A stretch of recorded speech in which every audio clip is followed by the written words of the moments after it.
Mike, let me ask you this, and I mentioned this earlier in the show, that despite this team putting up the best record in the league, there were still some doubters that this roster, even with Tatum and Brown together, and this coach and Joe Mazzulla, just his second season, could actually live up to the expectations and win a championship. Now that they've done it, what was the answer that they gave to those doubters? Well, you know, the notion of a big three, which we got spoiled by, just the notion of it, Michael, seems to be dismissed now. I mean, you got to have an ensemble again, and obviously the finances and the direction of the league have helped determine that. But to spend a bunch of time worrying about a big three or just your stars seems flawed now. How about them damn Celtics? Bye-bye, Lakers. See, they're really happy now, and they should be, but they've got an ensemble. And those banners, Michael, that are up there, they reflect great ensemble teams.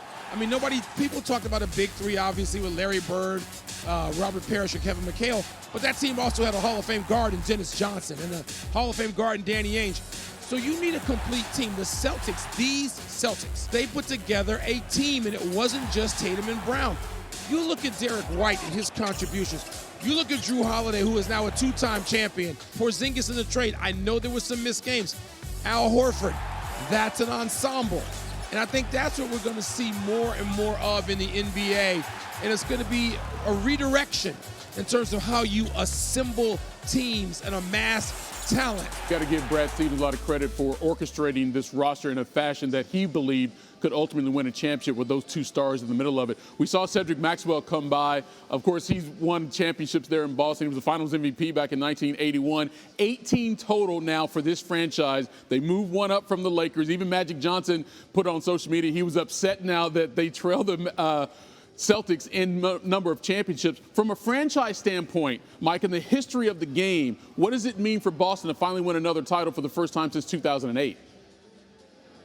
Well, Michael, that's a great question. It means everybody's chasing them again. The pillars, there are two pillars on which this league is built. The Celtics and the Lakers and the Celtics. Now with this 18th championship, you got to say Celtics and Lakers in that order. You know, as somebody who got a chance to be around Red Auerbach in my really early years and sort of his late years with the Celtics, and then as sort of emeritus, I can just sort of see Red lighting up the cigar up there now and having a laugh and saying, you're chasing us again. Mike, let me ask you about the Mavericks. Obviously, disappointing performance here in Game 5, especially from Kyrie and Luka Doncic. But what do you think getting to his first NBA Finals and now losing it in this manner does for Luka Doncic going forward here in the league?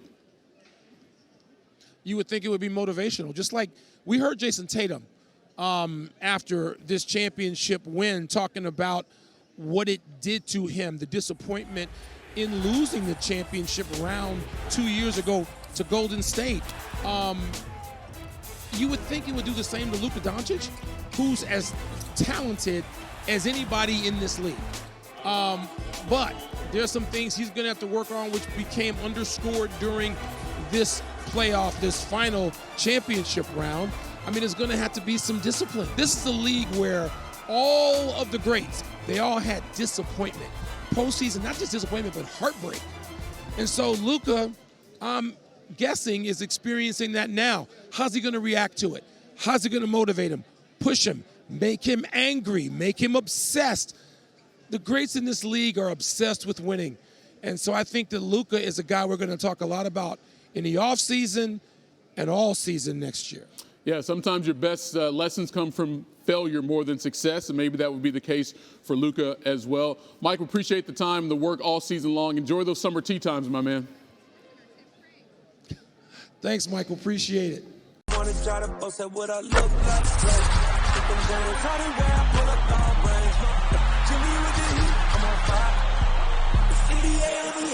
fire.